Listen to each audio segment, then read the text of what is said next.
This is NTV.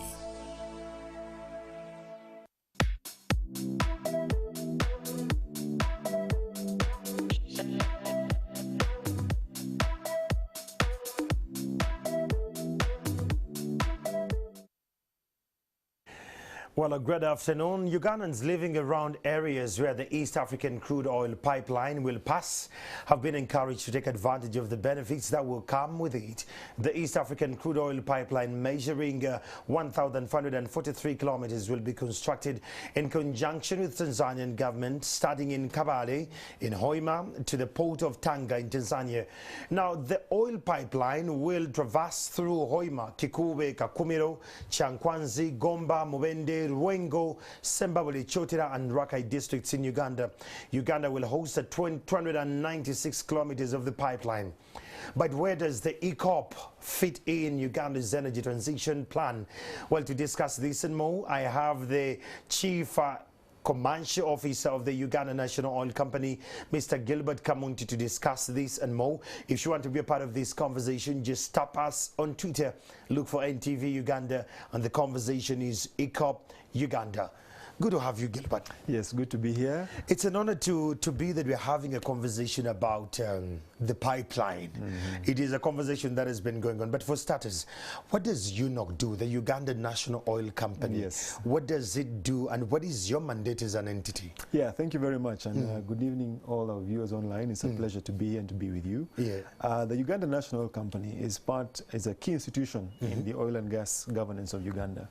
If I start from the top, we have the Ministry of Energy and Mineral Development, who is a 51% shareholder of UNOC, and they're responsible for policy, investor promotion, and licensing. And underneath that, there are two institutions. One, which is our sister institution, the Petroleum Authority of Uganda, responsible for regulation.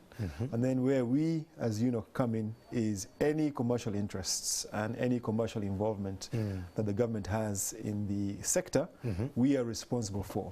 Okay. So we handle all the commercial interests that the government has in You're the money guys. Yes, we are the money guys. I get it. And UNOC's mandate, does it cut across board, or is it just only here, or do you still stand in for the country when you go abroad and all that? Oh yes, absolutely. So if we talk about UNOC's interests, or the government's interests, they're across the full value chain. So I am talking about, just for benefit of the viewers, the upstream, which is the production of crude oil, and then the midstream, which is EACOP, which we shall get to in a minute, the refinery, the Uganda refinery, which is currently in progress, downstream trading, so the importation of bulk products for consumption today, storage terminals, Jinja storage terminal, which is 30 million litre capacity, Kampala storage terminal, which will be about 90 million litre capacity. And of course, our intention is, as we grow, our ambition is to become international, as is the case with many other national oil companies. Wow. So that is the gentleman we are having today, that is Gilbert Kamuntu. Gilbert, we've had a lot of conversations about oil in the country. How are we holding up, especially with the pipeline, the EACOP? Sure. It's a conversation that is cutting across border. The other day I saw some, for lack of a better word, I will say misguided youths making a lot of noise on the other side when it gets to the EACOP. What is the EACOP? And I understand it's an enabler of the entire conversation, but why is it so critical that we must have it and we must support it as all Ugandans? Thank you. That's a very good question. So first of all, to say we are in a period of development and construction of the pipeline and the upstream facilities. So you might recall that in February this year, there was an occasion at which a final investment decision was announced. A very historical occasion. What that meant is that about $15 billion US is going to be invested in Uganda. Now, to put that in perspective, our GDP is 37 billion US dollars. So 15 billion is really historic. So what we've gone into is a construction period. There's a lot of construction in the field, in the Albertine Graben region, for the production of crude oil, and also the construction along the pipeline route. I heard you mention in your opening remarks, starting in the 10 districts in Uganda, all the way up to the port of Tanga.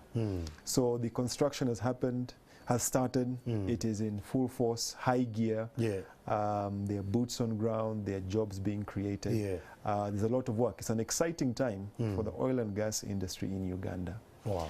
And so our appeal is to our fellow Ugandans is please participate in this industry. Now, we also understand the concern that some Ugandans have around what does this pipeline or what is this oil and gas industry going to do for the environment? And that's a very good concern. We also have that concern.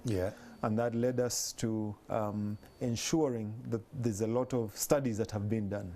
These are called environmental and social impact assessments. Through the route?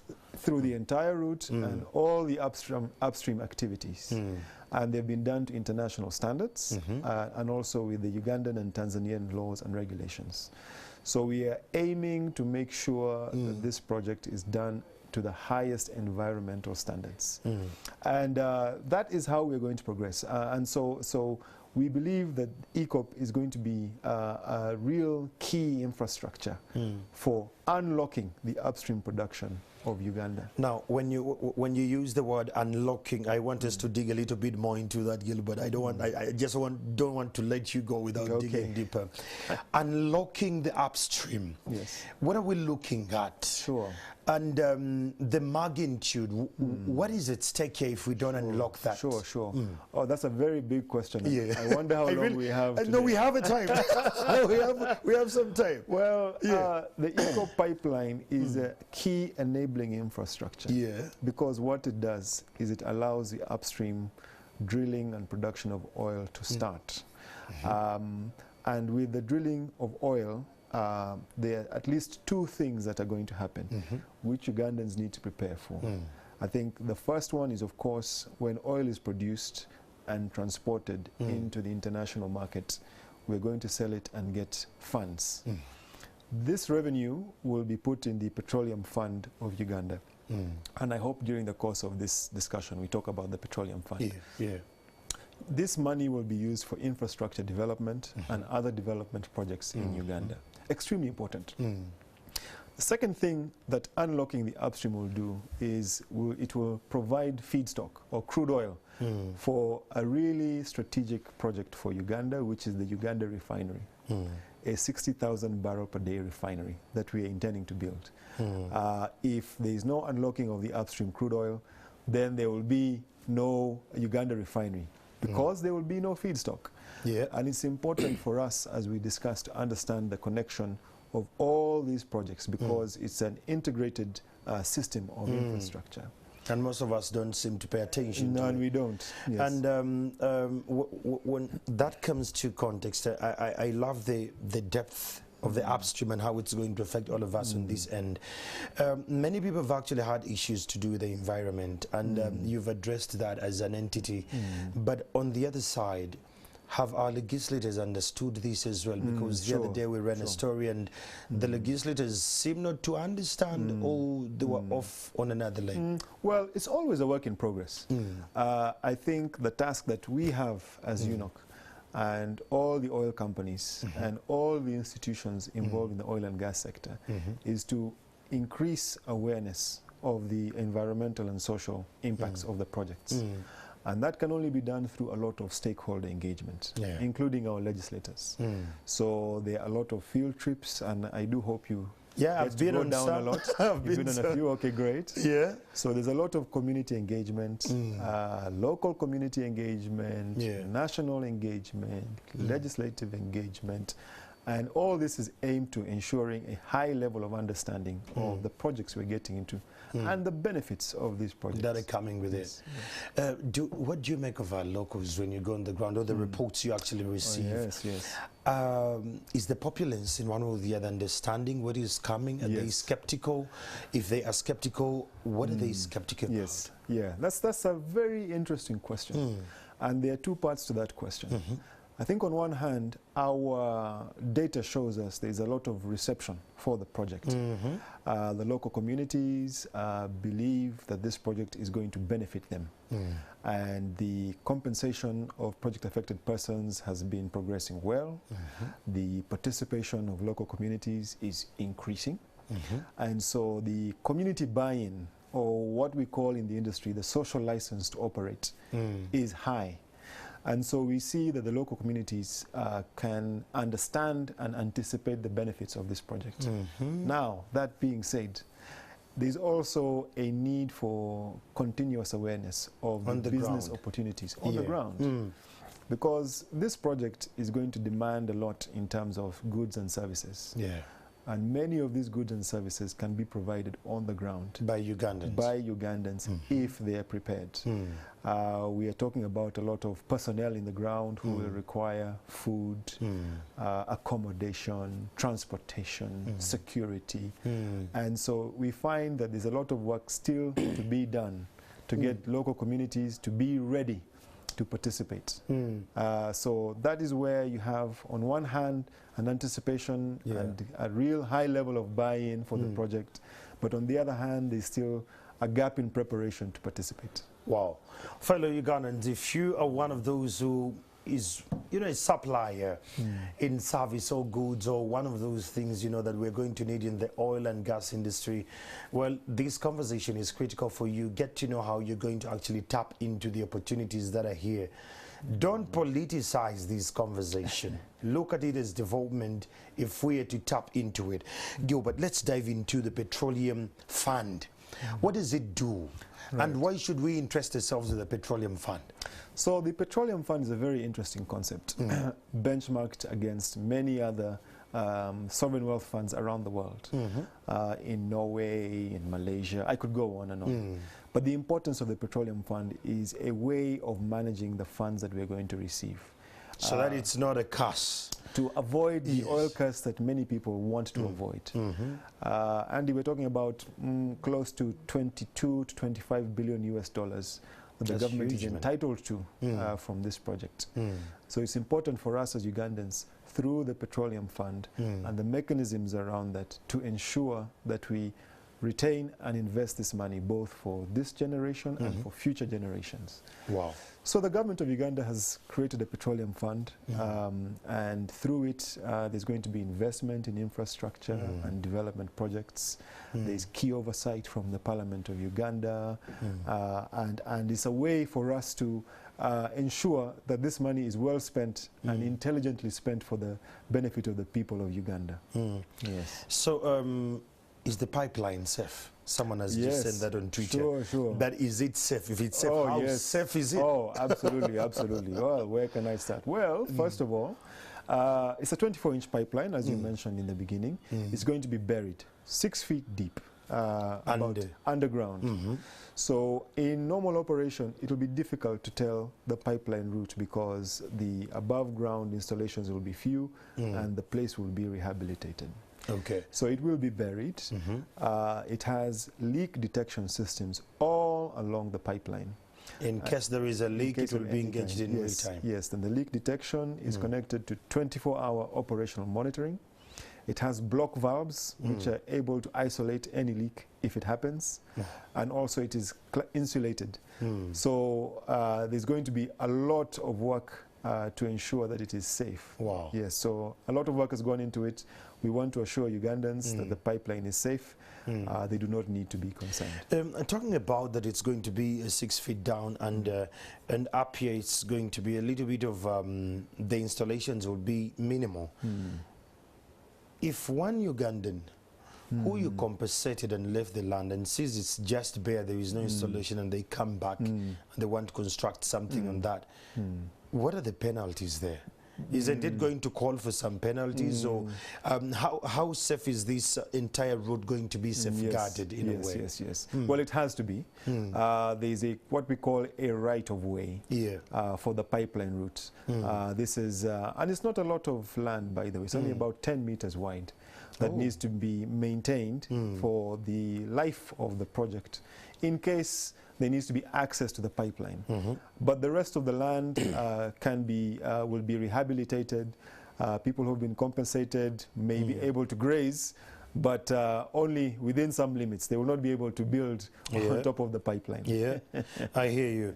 Those on Twitter, if you have a question, just drop it on Twitter. I have Gilbert here, who happens to be the Chief Commercial Officer from the Uganda National Oil Company. The conversation we are having is about the EACOP and how critical it is for this entire project. Someone just sent in oh dear, it is a tweet here that was very interesting. It has GPS. They can actually monitor that. You've already answered that. It has all those detections. Let's talk about the benefit now, not only for Uganda, but on a regional scale. When we have this EACOP and it's all here with us, Gilbert, where does it put the Ugandan conversation on the regional bloc, or even on the continent? Absolutely, yes. Well, the EACOP connects us to our neighbors, Tanzania. As you know, we have a long political history and commercial history with Tanzania. But now with the installation of this infrastructure, we are connected to our neighbors for a very long time, at least 25 to 30 years. That is the life of project of the pipeline. And of course, the pipeline gives us access to the international market. When it is commissioned, our oil and Uganda will be connected to the international market. So this is really important. And I think if we think about the regional play, it's not difficult to consider a pipeline from our neighbors in DR Congo connecting to ours, Hoima, Kabale port, all the way down to Tanga. So it is possible now that we have installed this infrastructure that exploration can continue in Uganda, in DRC, if necessary, South Sudan. So it puts Uganda in a very strategic position. A person like me who is an ordinary Ugandan, who possibly may not understand these conversations and red leads, will this affect the fuel prices on the market if we have this done? Then two, looking at the entire pipeline and it's all done, there is a conversation that, you know, fossils are getting, we are getting done with the fossil fuels. The renewable energy is the future. What do you see when you hear these conversations, Gilbert? It's a good discussion. I think, let me start with the last question. When we look at the energy mix of the world, the global energy mix, where does the energy come from? We can see that 80% of the global energy demand is met by fossil fuels. By that I mean oil, gas, and coal. And when we foresee the future, or when experts foresee the future, they foresee that this is going to remain the case for at least the next 40 to 60 years. So 80% might reduce in the best case to about 60 to 65%. What does that mean for Uganda? It means that we will remain relevant, and our oil will remain relevant for a very long time. And so, yes, renewables will be part of the energy mix, but oil and gas is going to be a fundamental part of the energy mix of the world for a very long time.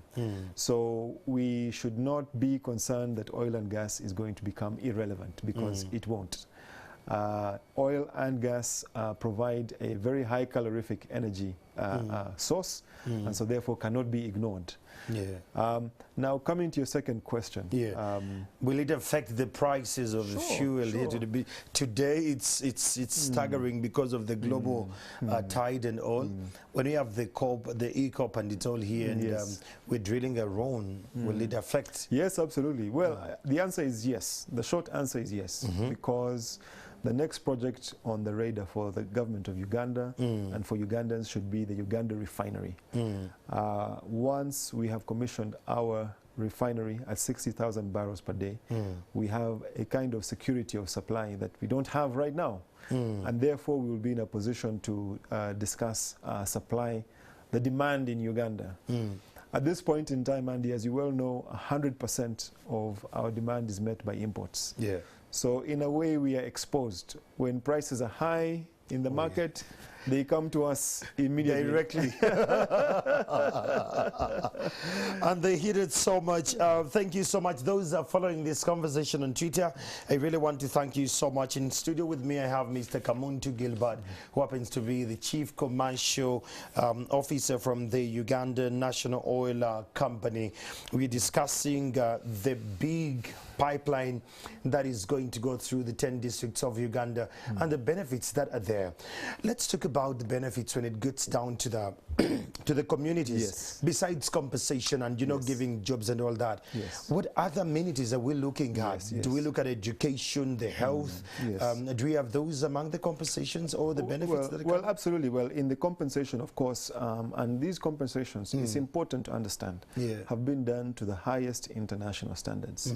They're called IFC performance standards, which means that people who are compensated sometimes, if they want to, compensated in housing. So there's a lot, the compensation is quite robust and quite generous. There's also, as you well know, a ring fencing of services for Ugandans. When the Ministry of Energy forecasts the amount of jobs created by this opportunity, it gets to about 160,000 jobs created. Wow. 160,000 jobs created, and that's a lot of jobs created through one project. So there's a lot of opportunity for people to either participate as business owners or as job seekers. And we believe, of course, as you well know, UNOC and all the oil companies have corporate social initiatives that they do in the fields, be it in the fields of education, or in the fields of health and safety. There's a lot of corporate social initiatives. So we can see that there's going to be this possibility for an explosion of the economy, not just of Uganda, but of the local communities as well. Wow. Yes. Well, someone here said, talking about decampaigning the EACOP. Well, fellow Ugandan, I hear you, but I want you yourself to go and equip yourself with the SCA report that was done on this project and internalize it and further let yourself know about the actions that were taken with regards to this. Just to bring you to speed, that everything that was done around this project of COP, assessments were done, research was done on how best people are going to be safeguarded. So kindly find the ECAIA report, read it, acquaint yourself with those facts. You can go on the ground and you yourself, you know, you engage. It's much more better when you get on ground and you understand these things than, you know, just finding them on Twitter and you run with it. But moving on, Gilbert, looking at all this coming in shape, what does oil and EACOP mean to our economy on a broader perspective now? Yes. What we have here, Andy, is an opportunity for us to accelerate the economic development of Uganda. We've talked about job creation. I think that is fairly obvious. But you see, what oil production does is it helps us to commercialize our natural resources. So it gives us a chance to get funds that we otherwise would not get access to before. As I mentioned, 20 to 25 billion US dollars is a lot of money. At about $1 billion US dollars per year. If this amount of revenue is used and invested, as is the plan through the Public Finance Management Act and the Petroleum Fund, we in Uganda find ourselves in an excellent opportunity to increase our economic development. And as you well know, we're coming out of a 2-year lockdown, a global lockdown. Shut down. Which has had an impact on not just Uganda, but the globe. The global economy. And so what we have here is an opportunity that many other countries do not have. An opportunity for an injection of 15 billion US dollars into our economy. As I've mentioned, that's a lot of money. That's a huge. An opportunity for business owners to participate and expand their businesses. An opportunity for job seekers to find jobs. And then when oil is flowing, an opportunity for the government of Uganda and the people of Uganda to benefit through the reinvestment of this oil. That makes sense. Now, the opportunities that are there, Ugandan would ask, how do I tap into these opportunities? Sure. Where do we go? How do we get in there? And what is needed of us? Because, you know, we've always had these conversations and we keep telling people, please tap into the opportunities, please tap into, but where do we go to tap into it? Yes. And how do we tap into that? Information is power. Yeah, indeed. So this is a good place to start. Yeah. I would say, I think you mentioned, for any Ugandans who want more information, www.eacop.com will give you a lot of information about the pipeline. That is one. Number two, the National Supplier Database. Any business owners, Ugandans who want to participate, please, we have to advertise the National Supplier Database. It's a place where business owners can register their companies and be known by the government, by the oil companies who are looking for goods and services. Then I also must talk about the national, let me say it properly, the National Oil and Gas Talent Register. So for those talented Ugandans who have skill sets, be it technical or be it management and services, please register for the National Oil and Gas Talent Register. Because what that does, it provides you a platform for people to know what you're about and what skills you're offering, because there's very robust national content regulations that are being implemented for this project to ensure that Ugandans participate. So there are very many avenues for Ugandans. We really appeal to Ugandans to engage and get involved in these projects. Wow. Well, it's a few minutes to 4 p.m. and the conversation seems to get a little bit much more heated up.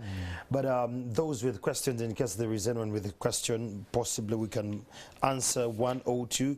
But the conversation is getting more. I love it when you actually say where the Ugandans can go and tap into the opportunities, because oftentimes we've had people say that, well, I wanted to participate, but I didn't know who. I don't know where to actually go. But here we are. The opportunity is here, fellow Ugandans. We have never had a chance like now to actually tap into these opportunities. Someone on Twitter says, this is Masaki Timbo, says, thank you. Talking oil, I'm tuned in and I understand. This one saying that give us the update about, this is Rajab. Rajab on Twitter says, Mr. Kamuntu, to give us an update on the local content fund. When is it coming to reality? Yes, that's a very good point. The local content fund has been spoken about. It has been approved at ministerial level, if I'm not mistaken. The local content fund will be hosted by the Ministry of Energy and Mineral Development.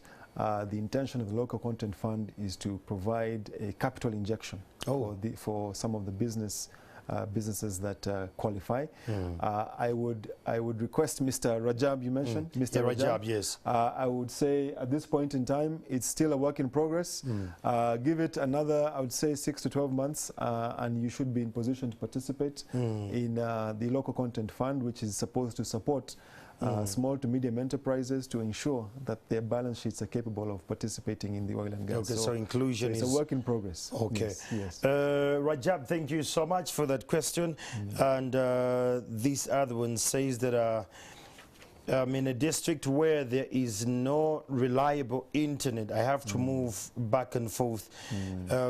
Do we have some of these documentations at the districts? Those who would like to possibly participate. This is a good question. It's a good question. Have they mentioned the district? Because no, they didn't mention the district, but I'm sure they are along the pipeline. Yes. So one of the important things for these projects has been stakeholder engagement, particularly at local community level. Okay. So what I would inform such individuals who have demonstrated interest is to start with their local district at district level and understand the program for local community engagement with respect to the project. So go to your LC1, go to your LC3, go to your district headquarters, and if you're in a district through which the pipeline is traversing, they will know what the itinerary of engagement is. You can start there and understand when the stakeholder engagement is happening. There will be community barazas, there will be workshops that are held, there will be community engagement. So please get in touch with your local leaders at district level. They should be in position to help you. Okay. Samuel Mukisa on Twitter. I'm picking your questions to him here. Just keep them coming. Just go to NTV Uganda, drop your question, and I will ask Gilbert here. Gilbert, Samuel Mukisa says, are you considering setting up a UNOC service stations that can subsidize fuel for the Ugandan market? Yes. That's a very This good is question. A typical person like me. Yes. And we understand where that is coming from. Yeah. Our strategy at this point in time, for sure, that is something that we will consider in the mid and long term. At this point in time, we are trying to consolidate the portfolio we have. We currently do bulk importation of fuel that is distributed through the existing oil marketing companies. The idea of having our own retail stations is something that is being discussed, but I just want to be clear that in the medium term, that is the next 2 to 4, 5 years, we are focusing on getting these projects off the ground, getting oil out of the ground and flowing, and then we will discuss whether or not we enter retail stations. Wow. There you have it. The conversation is still underway. We're just going to take a break, and when I return, I will still sample your questions, and Gilbert will give us much more to come. We're discussing oil and the EACOP pipeline. Thank you. Great.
Good afternoon. A conversation we're talking about the future of this country, and that is oil. Today in the studios, we are honored to have Mr. Gilbert Kamuntu, who happens to be the Chief Commercial Officer of the Uganda National Oil Company. My name is Andrew Chamagila, and on Twitter, just go to NTV Uganda and drop me your questions there, and he will respond to that. Gilbert, before we went to the break, I was thinking about the greenhouse gas emissions. How does this conversation plug into the EACOP and the entire conversation of oil? Sure. So this is a very hot topic for us because it started in Germany. I saw it coming. That's right. Yes. So there's a lot of activism about greenhouse gas emissions, and rightfully so, because if you follow the Paris Climate Agreement, there's a real concern about greenhouse gas emissions and the impact on global climate change. And a target to reduce the temperature increase of the globe by a maximum of 2 degrees centigrade by 2030. Meaning that managing greenhouse gas emissions is important. And so in that context, when we look at our projects, there is going to be some greenhouse gas emissions, but it's relatively low in the grand scheme of things. So how greenhouse gas emissions are measured is in carbon dioxide equivalent. That's the metric that is used. And when you look at our projects on the upstream, we expect that per barrel there might be about 13 kilos of carbon dioxide equivalent produced. Now that is extremely low. That's actually much lower than the global standard, which is about 19 kilos of carbon dioxide equivalent per barrel produced. So extremely low. And when we look at this project and we look at EACOP and the upstream, we can see in the context of Uganda that the emissions are going to be less than 10% of the emissions in Uganda. And it's important to note that when we do the measurements, Uganda produces about 90 metric tons of CO2 equivalent per year. but most of that comes from deforestation, not from energy emissions. So really... human activities with nature. Yes, absolutely, yes. You see, what we have to understand in our context, we are here in Uganda. The Ugandan energy, 82% of Ugandan energy comes from charcoal and firewood. Well, your village is very developed, but in my village, where I come from in my village, they still use firewood. Sure. Yes, even here, I come from Mukono, Namulugwe. And Mukono is developed, Mukono doesn't use. They still use firewood. And when you try to tell the Wananchis that can we go into gas usage there, like they have their reservations on how it can blow the entire house and the risks that are involved. Not taking in consideration or in account what comes with that deforestation. And absolutely. And that's what is affecting us. Yes. There's many things that people don't understand about our energy use. So when I say 82% comes from biomass and charcoal and firewood, what does that mean? It means that about 120,000 hectares of forest cover is consumed per year. So if you want to talk about energy transition, climate change and conservation, that's what we need to focus on. And how do we do that? Well, one of the byproducts of oil production in Uganda is going to be gas. And so this gas is going to be converted into LPG at a tune of about 100,000 tons per year of LPG production. Wow. Now, again, it's good to put things in context. The current consumption of Uganda is about 25,000 tons. And so producing 100,000 tons meets all our consumption of LPG, and it's possible to increase it. Because if the LPG consumption increases, then the use of firewood and charcoal will decrease. And therefore, our forests will be conserved. And so this is how oil it's and an gas, ecosystem that is intertwined. Absolutely, absolutely. Wow. Let's talk about other projects that is UNOC undertaking, because it can't be only EACOP, quite a couple of those. Yes. And what are those projects and what are their statuses currently? Okay, that's very good. So I think I like this subject because we at UNOC have a fully integrated portfolio from the upstream to the midstream and downstream.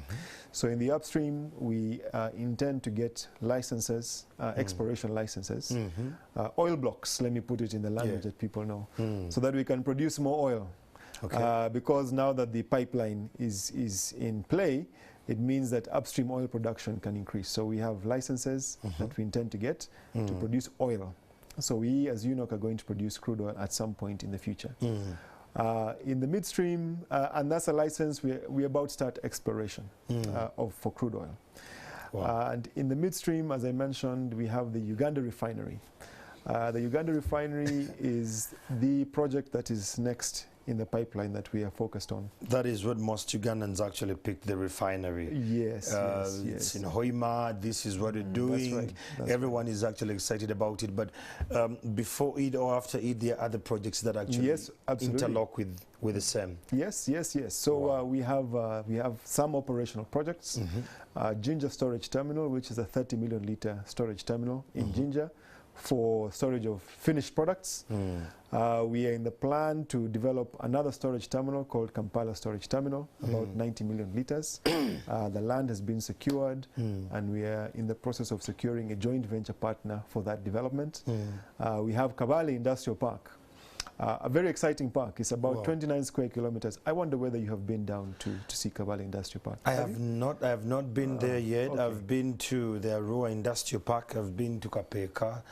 I've been to the Mbale one, but I've not been to the Kabale one. Okay, we should hit the ground soon. It's 29 square kilometers. That's a huge. It's extremely huge. It's going to host the Uganda refinery we spoke about, which is in play. It's going to host Uganda's second international airport, Hoima International Airport, which will have the longest runway in Uganda at 3.6 kilometers. I'm close to it. You're close? I'm close to it. Very good. I'm on the oil corridor road. Very good, very good. It's going to host petrochemicals, when we get into that. It's going to host fertilizer plants, industrial gases, agro-processing facilities, coil chain storage, and of course residential areas, both residential and commercial real estate, hospitals and health centers. That's a whole city all by itself. Yes. all within 29 square kilometers. And we as UNOC have the responsibility of developing that industrial park. Wow. So it's also another very key strategic infrastructure that is on the radar and in development. Well, countrymen, if you're one of those businessmen and you'd like to tap into those business opportunities, Gilbert, those are so many, those are humongous business opportunities. One can go into real estate, one can go into service, others can go into education because you're going to set up schools and hospitals in the same locations. Yes, absolutely. We need to tap into these opportunities, and if you're one of those Ugandans who still has a query about this project, please just hit me up on Twitter and we get to see what is actually going down. Okay, someone on Twitter says, kindly request that Gilbert mentions again the platforms where I can go to. No problem. To apply and tap into the opportunities. Absolutely, no problem. Yep. I will start with our website, www.unoc.co.ug, www.EACOP.com. What else? The National Supplier Database. Oh, I don't have that here, but I'm sure if you're capable of Googling, you can find the the database. And yeah, I think those should be at least sufficient to start. The one of the talent is still underway. It's work in progress. Yes. That is still work in progress. But thank you so much for all the questions that you're asking. The interest in all this, it's entirely to bring the countrymen, all of us, on board to understand all this. Gilbert, are there any other thing you've possibly missed out to talk about? Well, no, I think it's always important to have this kind of discussion. To engage with you and to engage with the huge audience that NTV has, because we can see the interest is in there. And our appeal is to always appeal to Ugandans to own this project, because this project is a Ugandan project. True. And the owners are Ugandans, both us and the generations to come. And so any Ugandan who has a business that they can provide a That's good the camera. Tell them, let them watch this. Please, my fellow Ugandans. There you go. If you own a business that can provide goods and services, please, we appeal to you. The National Supplier Database is where you need to go to register your business. If you are a Ugandan who has a skill set, please, the National Oil and Gas Talent Register, please register. Your services are required. And so we ask our Ugandans, please, can you be involved in this project? Can you support this project? Can you inform yourself? About Can you listen to NTV when you have such programs? We just request an appeal to all our fellow Ugandans, please be involved in this project. Well, it's your project. There you have it. It's our project as countrymen. It's incumbent on us to read, research and find the knowledge and information about this entire project and how we can actually tap into it. To the 10 districts where the pipeline is going to go through, when you hear of barazas, town hall ships meetings and any other meeting that is going to talk about this, please attend. The benefits are humongous. Not only that, those who still say there is an environmental issue about the EACOP, kindly acquaint yourself with the ECA report, read it, research assessments were done about the entire ecological flow and environmental flow about this entire pipeline. Let's embrace it. This is going to unlock Uganda to the next horizons of the economy. I'm Andrew Chamagedo, and this program was powered by the Uganda National Oil Company. Good afternoon.